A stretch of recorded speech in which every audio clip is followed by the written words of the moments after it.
Thank you, Maria, for those very kind words and that very generous introduction.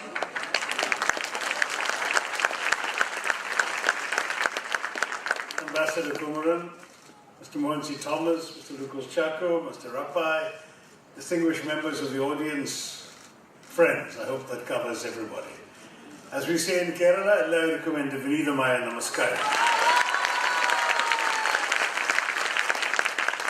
I have to confess I didn't expect this. I was invited by Mr. Thomas for a small informal interaction with Trivandrum voters. So I came expecting 15 people in a room. I had no idea that this is the small informal interaction. I wonder what a large formal interaction would look like here in Doha by his definition. But I therefore, because I didn't prepare anything, will just make a few informal remarks, and then I would much rather take your questions. Since Maria specifically mentioned the role of Indian history, and since that was my favorite subject in school as well as in college, let me just say that it was for me a revelation when that speech I made on British colonialism had the impact it did. I think in the first 24 hours after it was posted, it was downloaded 3 million, viewed 3 million times, and it's gone on various people's mobile phones and WhatsApp forwards and God knows what else since. And it's only now, 3 years later, 3.5 years later, that I don't meet someone at least once a day who says they've seen that speech. So it's quite remarkable to me the impact it had. Remarkable not because I'm boasting about my speech, but because it surprised so many people who are Indians and of Indian origin. To my mind, this ought to have been part of our basic historical knowledge. It should have been part of the catechism, what the Americans call History 101. This is the stuff that certainly when I was studying and reading about modern India, was the received wisdom by and large, maybe not in the kind of detail that I have come up with in the book, which has certainly benefited from the more recent scholarship of others. But it strikes me that either a whole lot of Indians weren't paying attention in their history class, or they were not teaching history the right way. Because when I say to young people in particular, if you don't know where you've come from, how will you appreciate where you're going? I think that's really an important question to all of us. Whether when we're individuals, we are curious about our parents, our grandparents, what their story is, their background is, what is the line of descent that has brought us to where we are today. And in the same way as a society, it seems to me we have an obligation to be conscious of the past. I'm a great believer in the dictum of forgive and forget, but not fully. I believe very much in forgiveness. I think that hatred and resentment are negative emotions, that anybody who harbors such emotions is bound to hurt himself far more than he would hurt the person he's hating or resenting. But the truth is that while you must therefore have a capacity to forgive, you must never forget. Forgetfulness, to my mind, is an abdication of both memory and responsibility.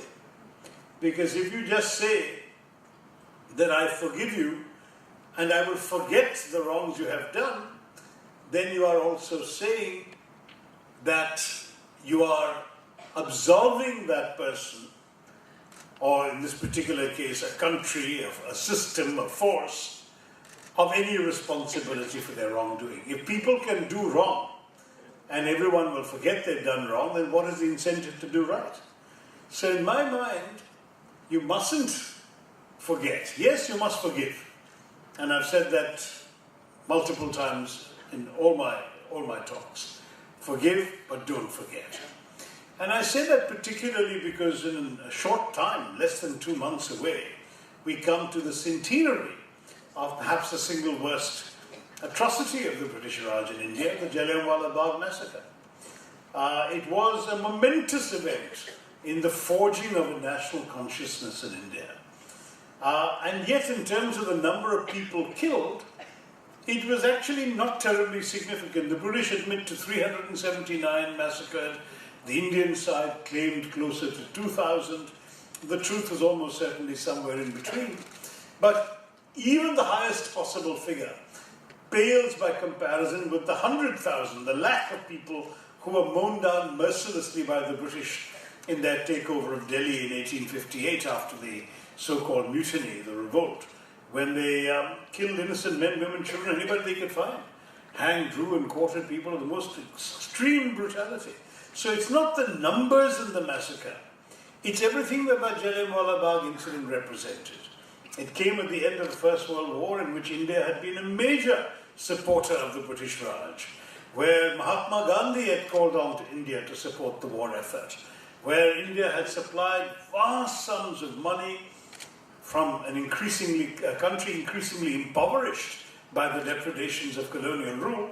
We had supplied vast sums of money, we had supplied vast sums of uniform and clothing, we had provided pack animals, we provided rations, we had provided carts, we had even ripped out rain lines from Indian soil and shipped them off to aid the war effort. The value of our aid in today's money has been calculated at over 80 billion, with a B, pounds sterling. So you're talking about a colossal effort by an impoverished country. And yet, what did we get in return? The British, in their very mealy-mouthed declaration of 1917, implied they would be giving us steps towards progressively responsible self-government, by which our nationalist leaders were given to understand that there would be dominion status conferred upon India, the same status enjoyed by the so-called White Commonwealth of Australia, Canada, New Zealand, South Africa. Now, it so happened that, of course, the British broke their word. Perfidious Albion constantly was breaking its word to the colonies. And instead of giving India more freedoms, it reimposed wartime-era prescriptions on freedom of the press, freedom of assembly, and so on. Protests broke out across British India, and in the protests, there were a number of meetings held and occasional acts of incidents of violence. Nothing terribly serious. An English missionary woman was assaulted, but she was also rescued by Indians and carried to the safety of an Indian home when she was assaulted. So it's not as if you're talking about anything dramatic of large numbers of lives lost or anything like that. And yet the British responded by in effect declaring martial law. They sent generals and soldiers to clamp down on the unrest. And in Amritsar it was Brigadier General, as they used to be called in those days, today we just say Brigadier, Reginald Dyer, who showed up with a detachment of soldiers, mainly Gurkhas and some others. And when he was there, he imposed what today we know as Section 144, that is, not more than 5 people could assemble in one place at one time. And then he was told, but there is a whole bunch of Indians who've assembled in Jallianwala Bagh. He didn't bother to find out this happened to be the day of Baisakhi, the big Punjabi harvest festival. It was springtime after all. And for Baisakhi, many peasants from surrounding villages, as well as some people from the town, had gathered together to celebrate or commemorate this harvest festival. And while they were all together, they were also listening to speeches against the British Raj, but nothing more serious. None of them were armed. There was no violence either planned or perpetrated. But Dyer just showed up there with a battalion of soldiers, lined them up at the wall and at the sole entry-exit gate, didn't fire a warning shot, didn't ask any of the crowd to disperse peacefully, didn't even ask, why are you here? He just coolly, calmly ordered his soldiers to fire. And they were firing at unarmed, defenseless men, women and children, packed together, 1,600 to 2,000 people packed together in a small walled space with only one means of egress and escape. And as people stampeded towards the gates, as Dyer boasted, they became easier targets because they were so much closer. He said not a single bullet was wasted. They fired 1,600 bullets, every single one of them either killed or maimed somebody. And it was just an appalling atrocity, followed by complete brutality later. He wouldn't let the relatives tend to the dead, the dying and the wounded. They were left to rot 24 hours in the hot April sun. He ordered Indians to crawl on their bellies on the side street, the street where that English missionary was assaulted. And if they so much as lifted their heads while crawling, they were bashed on the head with rifle butts by the British soldiers. It was just a most horrendous story. And at the end of all that, the British exonerated, they whitewashed him when there was an official commission of inquiry appointed because of the outrage of his actions. The commission tried to whitewash his crimes. The House of Commons voted to censure him, but the House of Lords overruled that censure and honoured him. A British newspaper conducted a public subscription to raise money to reward him for massacring Indians. And that flatulent voice of a Victorian imperialism, Rudyard Kipling, hailed him as the man who saved India. Saved whom and saved what in India, but certainly not India. Anyway, that was the whole thing. So if you look at this whole story, the betrayal of the ingratitude to Indians for the war, the betrayal of promises made for political responsibility, the brutality of the massacre itself, the horrendous indifference to Indian suffering that followed, the humiliation and racism inflicted on Indians around, and finally the exaltation, because Dyer was then presented with about, in today's money, the equivalent of £250,000, together with a bejeweled sword as his gift. When all that is taken into context, you can see why Jallianwala Bagh looms large in Indian nationalist minds as a symbol of the worst that empire can be, that the colonial experience was to all of India. And so I've suggested many times, particularly in a number of speeches in England, that if a member of the British royal family, and I say that because first of all everything was done in the name of the crown, so it should be a member of the royal family, but secondly also because I don't believe any politician would have the courage to do it, if they were to come to Jallianwala Bagh on the 13th of April, and they were to go on bended knee and express sorrow and apology for that horror, it seems to me that it would send a great and exemplary message. It may not cleanse the stain of that sin entirely, but it will involve, certainly I think, an act of forgiveness in response by all of us. They would not have forgotten, and by showing us that they did not forget, it made it possible for us to forgive. Whereas if they act, this is all history, we don't care about it, we didn't have anything to do with it, those are our ancestors, why is it our problem? Then I think we should neither forgive nor forget on this particular thing. There's so much more that could be said, there's so much more that still can be said about the uses and misuses and abuses of history in today's political discourse in India. But since I wasn't expecting such a gathering and my next meeting is supposed to be at 3, and that's already half an hour away, so I'm running late, I will stop there, take a couple of questions, and then I will have to leave you all. So, who would like to ask? And you can ask in English, Hindi or Malayalam, and if somebody is really insistent, in French as well, and I'll try and give you some answers, but that's about it. Thank you very much. Thank you very much, sir. We now move into a question session. Sir, frankly speaking, when this opportunity was given, we faced a kind of torrential barrage of queries. And ultimately, I'm just trying.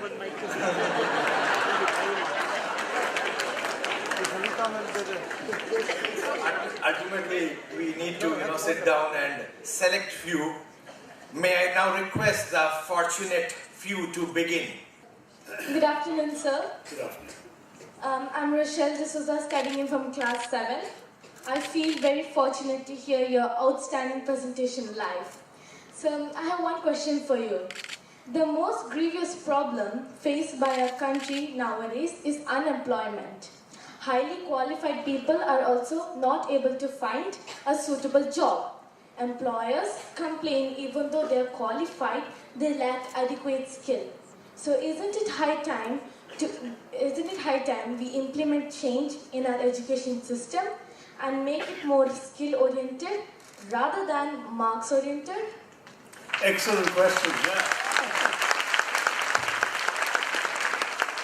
In the interest of time, all I need to say is yes. But I'll try and add a bit more.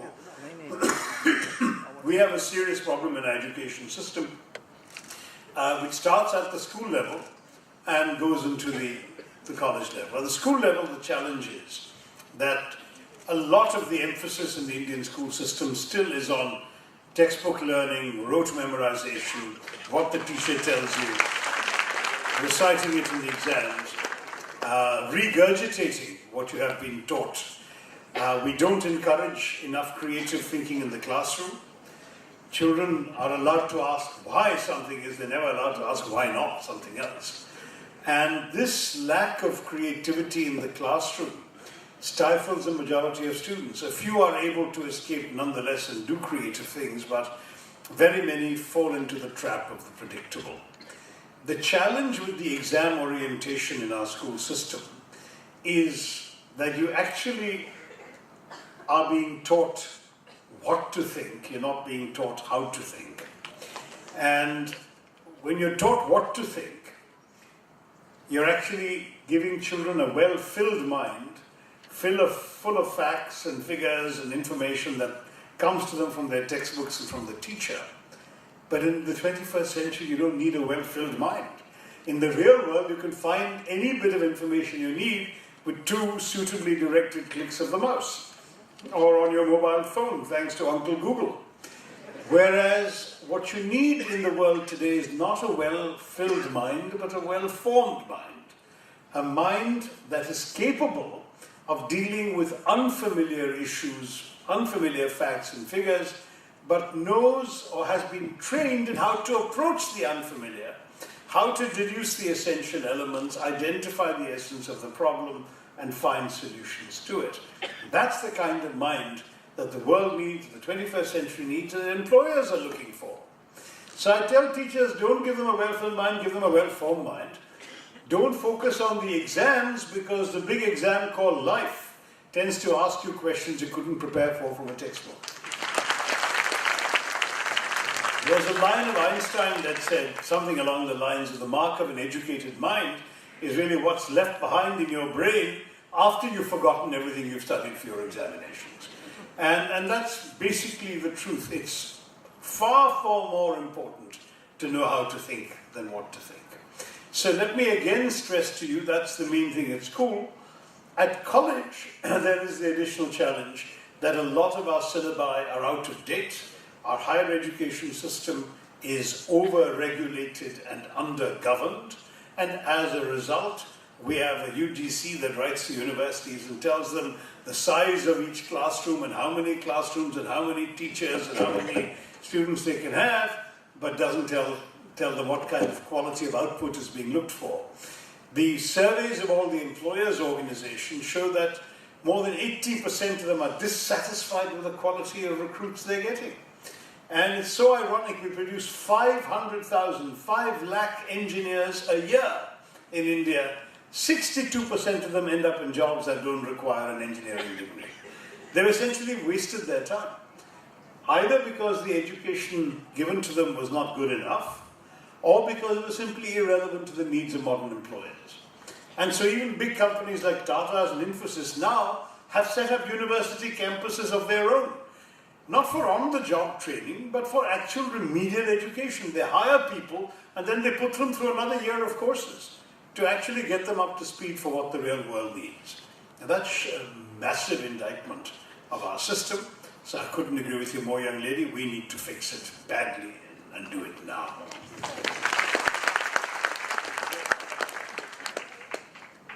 Many people think our curriculum is more theoretical than practical. Sorry, I missed that. No, many people say what is?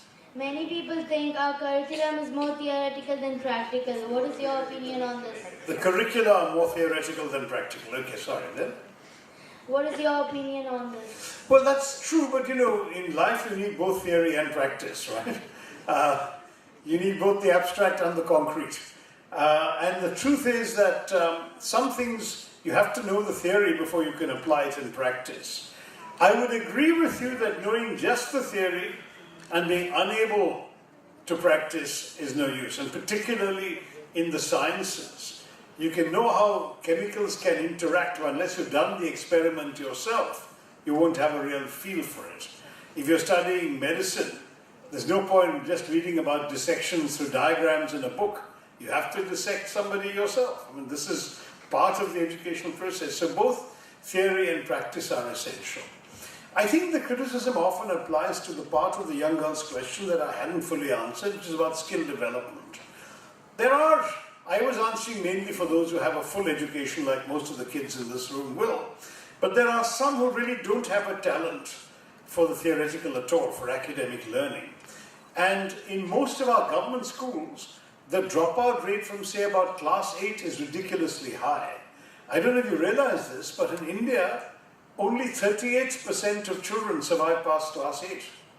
Of all those who enroll in class 1, only 38% survive past class 8. So that's why the challenge for the country is, what do we do with this whole bunch of undereducated people who may be literate or barely literate, but have no other education worth the name? These class 8 dropouts have to be brought into the system. And the best solution for them is indeed practical skill development training, vocational training. What we've done is simply not enough. And I would even urge the private sector that they need to do much more. They absolutely need to do much more, including, for example, coming up with we might come up with a law that says it's compulsory for every establishment of a certain size to set up a skill development facility themselves. Now, they can teach the skills that's relevant to their company and their industry. They can even have a monopoly of hiring the top 10% if they want. But at least the others who pass should pass with a diploma or a certificate that can enhance their possibilities in the job market. So that would be a practical solution to those who can't manage theoretical subjects. Yeah, this young boy's got up 3 times. Have you been given the mic? Good, okay. Respectable sir, I'm Abdullah Sheikh from grade 7, and my question to you is, as we all know that India is known for its amazing fabric of cultural diversity, what message do you have for us, the younger generation, to retain that and keep it going? To retain, sorry? To retain that and keep it going. Retain cultural diversity in the country, is that your question? Yes. Yeah, I think that's so indispensable. Well, this has been my message in 18 books, for one thing, and in 30 years of speaking and writing across the world. I'm a passionate believer in diversity and pluralism. I think it's the only way for a country like ours to survive in the world is to recognize that we are all different, but we share a common space and a common dream.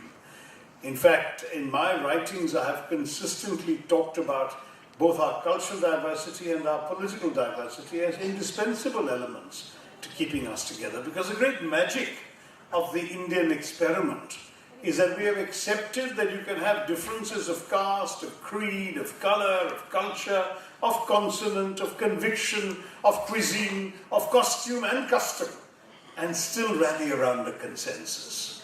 And that consensus is on the simple principle that in a diverse country like India, you don't really need to agree all the time, so long as you will agree on the ground rules of how you will disagree.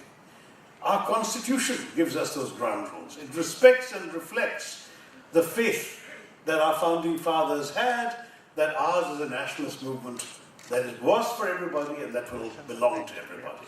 We know that our nationalist movement sadly divided on the grounds of religion.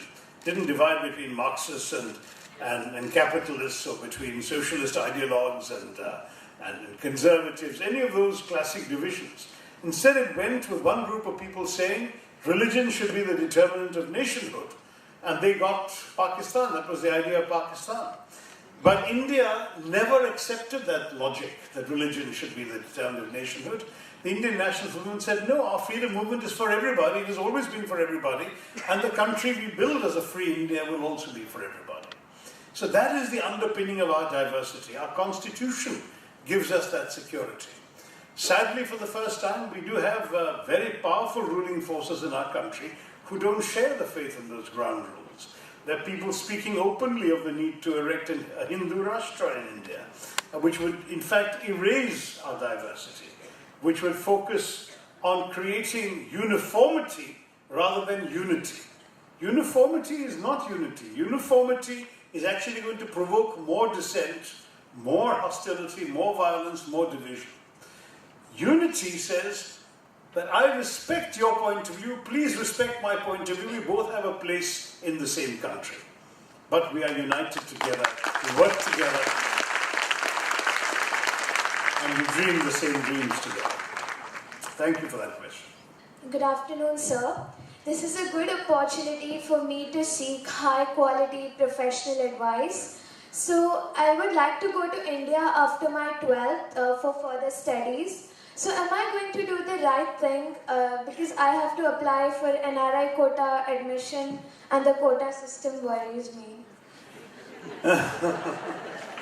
Yeah, well, it's a very tough call. I honestly don't know whether I would feel that you should necessarily go back to India to study, but it depends. I would say the important thing is to study the subject you like in the place you like. It need not necessarily be India. As long as your heart is still with India, you can come back with a degree from somewhere else and stay engaged in India through visits, through social media and so on. But if you do choose to study in India, then the general admission categories are fairly restricted because of the reservation policies that you allude to. The NRI quota seats are there in some institutions and in some fields. And of course, they cost more than regular places. The better universities don't have NRI quota. As far as I know, none of the central universities do. Delhi University doesn't. Jawaharlal Nehru University doesn't. So it also depends on what subject you want to study. If you are looking at a good Indian institution, chances are you'll find one which doesn't take money out of your parents for the privilege of educating you. But it depends on the subject, it depends on your marks. So I'm going to have to stop there. Wish you well, young lady. Good luck and all success. I'm going to have to stop there. We could go on for a long time, but I'm already horrendously late. And my obligations mean that I've kept people waiting for more than half an hour. Thank you all very much. Jai Hind.